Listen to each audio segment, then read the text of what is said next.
우리 공화당이 또 저 조원진이 윤석열 후보의 정체성 문제, 또 5.18 정신을 헌법 정문에 넣는다고 이 개헌의 상황으로 가면은 우리나라가 정말 혼란으로 갈 수밖에 없다.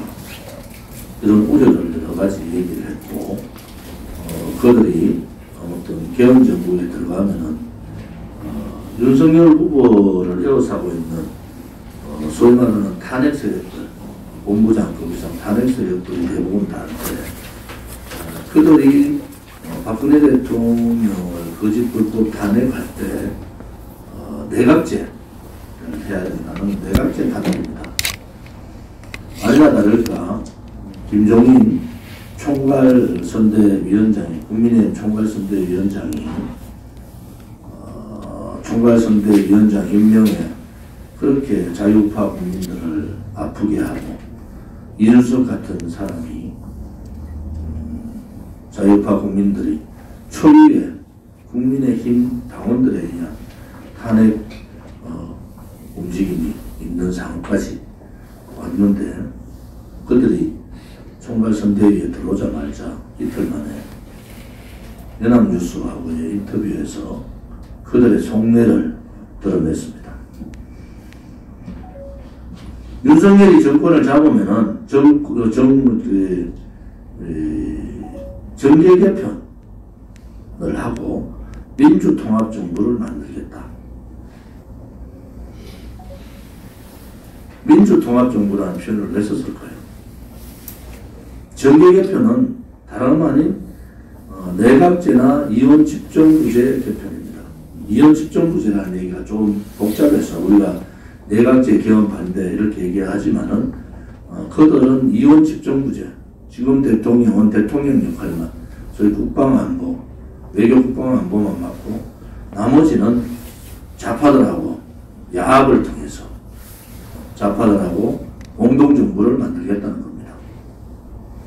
그게 박근혜 대통령이 얘기했던 국민통합정부는 박근혜 대통령께서 지역의 인재들을 골고루 모시면서 지역에 대한 국민통합을, 호남에 대한 많은 분들을 청와대나 심지어 국방부까지 호남 분들을 모셨지 않습니까?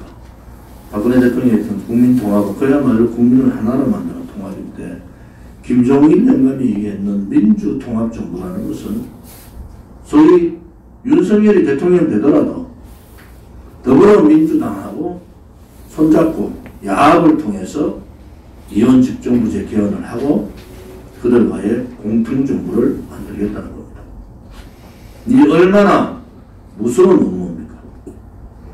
국민을, 자유우파 국민을 속이는 거잖아요. 사기죠. 자유우파 국민들은 자유우파 후보들한테 바라는 것이 뭐겠습니까? 문재인이 못 박아놓은 악법, 악행, 악습, 그들만의 권력 나눔, 일방지역에 편중된 인사, 자유시장 경제를 무너뜨린 소득주도 성장의 폐해,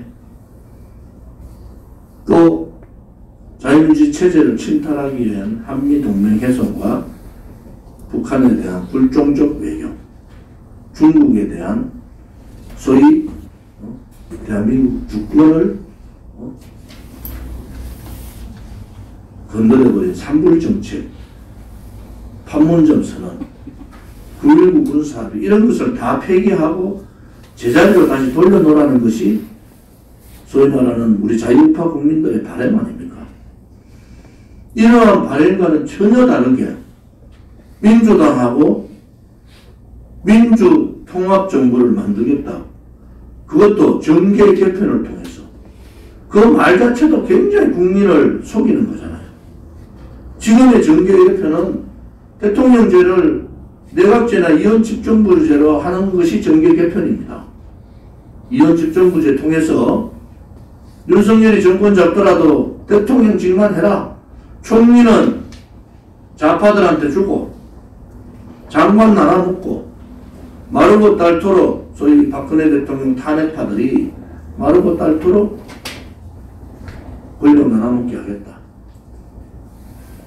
또 박근혜 대통령에 대한 거짓 불법 탄핵은 역사 속으로 묻어버리고 결국은 좌우가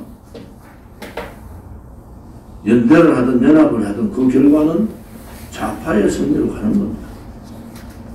모태똥하고 장개석하고 국공합장에서 결국은 장개석이 쫓겨났듯이 처음에는 민주공통정부라 얘기하지만 결국은 좌파들의 100년 집권을 도와주고 결국 자유민주체제의 위대한 대한민국은 사라지고 사회주의 연방국가로 가는 길을 열어놓는 거다.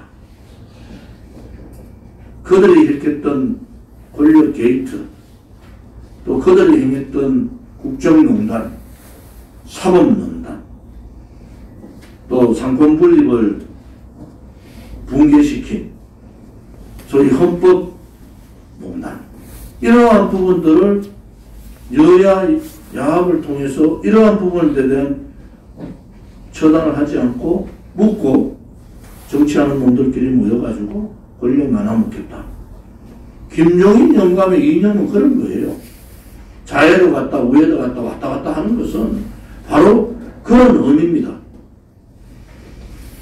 우리 공화당 말고 이 부분에 대해서 정확하게 지금 이해를 못한 것 같아요. 그래서 오늘도 미국하고 제가 인터뷰를 하면서 이 문제에 대해서 좀 설명을 우리 교민들이 좀 들어 생각을 이제는 정리를 좀 하실 때가 됐다. 우리 공화당은 11월 5일날 제가 대통령 출마 선언을 하면서 분명히 국민의힘의 경선이 끝나고 후보가 결정되면은 그 후보가 우리 공화당이 요구하는 몇 가지 사항이 있잖아요. 첫째는 붉은 적폐 청산위원회를 통해서 붉은 적폐 청산해야 된다. 두 번째는 내각제나 이원 집정부제나 이러한 개헌을 하면 안 된다. 세 번째는 5.18 정신 헌법 전문에 넣어서는 안 된다. 네 번째는 박근혜 대통령에 대한 불법 거짓 탄핵에 대해서 분명한 입장을 밝히고 특히 윤석열 후보가 되면은 45년 구형에 대한 석고 대접을 해야 된다. 이것은 저 좋은 집뿐만이 아니라 자유우파 국민들이 바라는 사항이잖아요. 그렇게 어려운 사항이 아니지 않습니까? 이러한 요구사항을 전달했는데 아니나 다를까 김종인 영감이 총괄선대위원장 맡자마자 이러한 업무의 발톱을 드러냈습니다. 그 전에 윤석열 후보는 문재인 정권 보고 정치 보복하지 않겠다 이렇게 얘기했어요. 자유파 국민은 정치 보복을 하라는 소리가 아닙니다. 그들이 잘못된 좌파 사회주의 정책, 입법, 또 자유시장 경제의 침탈에 대한 여러 가지 정책들, 반자유시장 경제 정책들, 또 민주노총을 위시로 한 노조공화국을 만들었는 그러한 사항들 정상적으로 바꿔놓으라는 거예요. 외교적으로도 한미 동맹관계가 아닌 중국과 북한 바라기 형태의 외교정책 바꾸라는 거예요. 우리 공화당이 바라는 것은 그러한 붉은 적폐 청산을 통해서 부정부패자들 처단하고, 부정부패를 했는데 정치보복이라고 할 수 있습니까? 방법 없는 거죠. 윤석열이가 문재인의 칼잡이 노릇하면서 특검 팀장으로 혹은 검찰총장으로 보수 개멸에 앞장섰듯이 윤석열이가 반성하고 자유우파 국민들한테 속죄하는 길은 그 똑같은 강도로 붉은 적폐 청산하라는 거예요. 그런데 선대위에 왔다 갔다 오락가락 국민들의 마음을 아프게 하더니 윤석열 후보의 총괄선대위원장에 있는 사람이 이 엄청난 발언을 했습니다. 이거 분쇄하고 국민께 알리고 막지 않으면은 나라는 정말 망합니다. 국민의힘도 이것이 윤석열의 뜻인지 그렇지 않으면 노망남 김종인 영감의 뜻인지를 분명히 밝혀야 돼요. 당당하게 그들은 국민들한테 우리가 정권 잡으면은 내각제나 이원 집정부제 권력 구조 개편 개헌을 하겠다. 그리고 민주당하고 손잡고 여야 연정을 통한 민주통합정부 만들겠다. 이렇게 선언을 하고 국민의 심판을 받아야 되잖아요. 그렇지 않고 선대위원장은 그렇게 얘기했는데 그 선대본부에 누구도 우파의 언론 누구도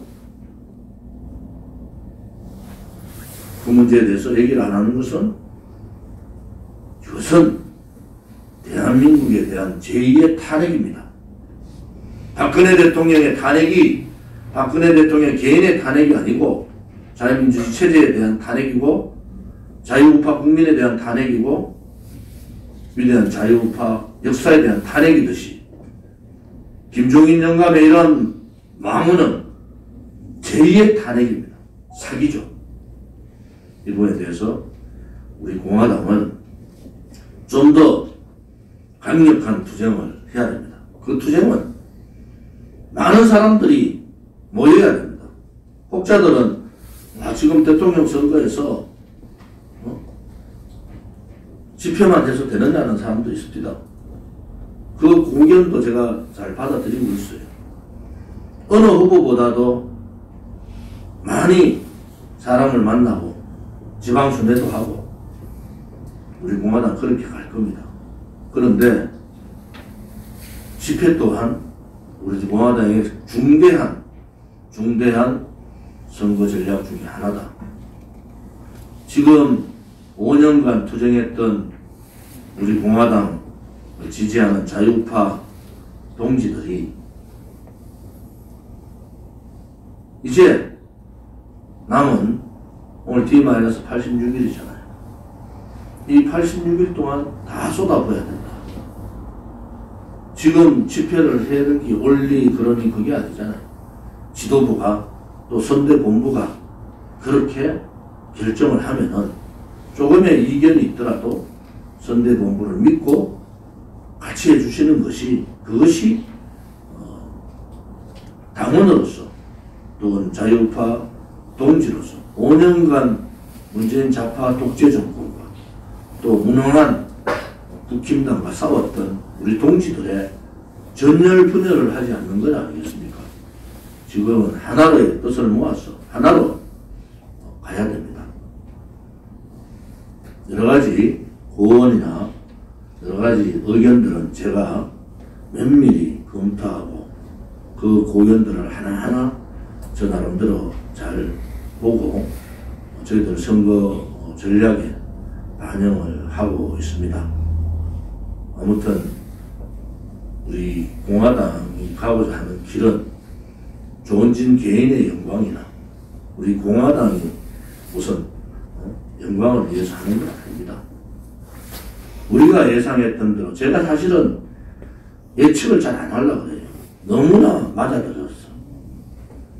이 개헌적 업무는 개헌 업무는 제가 이미 몇 개월 전부터 얘기했던 부분이고 윤석열 주변에 많은 사람들이 탄핵파들이고 내각제 개헌 세력들입니다. 여기서 명확하게 입장을 받아내지 않으면 그들은 그 길을 갑니다. 그때 가서 선택을 후회하면 뭘 하겠습니까? 지금이라도 선택을 바꾸면 됩니다. 지금이라도 제가 그런 말씀을 몇 번 드렸잖아요. 자유우파 애국 국민들은 그대로 있는 겁니다. 정당이 왔다 갔다 할 뿐이죠. 자유우파 애국 국민이 우리 공화당 조원진을 지지하면 되는 겁니다. 그렇지 않고 저 조원진 말고 우리 공화당 말고 이 붉은 적폐를 청산할 수 있는 정당이나 사람이 있습니까? 또 야합하는 정치, 국민을 속이는 정치를 벌써 선거의 90일 전부터 떠들기 시작하는데 그래도 국민들이 거기에 속아 넘어가는 것이 맞습니까? 정권교체 해야 되는 당위성이 있지 않습니까? 정치혁명도 해야 되지 않습니까? 그런데 정권교체 했는데 저렇게 정반대 방향으로 가게 되면 그때는 누가 그 책임을 집니까? 누가 그 책임을 질 수 있습니까? 그래서 우리 공화당과 저 조원진은 우리와 뜻을 같이 하는 많은 분들과 연합을 통해서 이 망국적 업무를 깨부시는데 전력을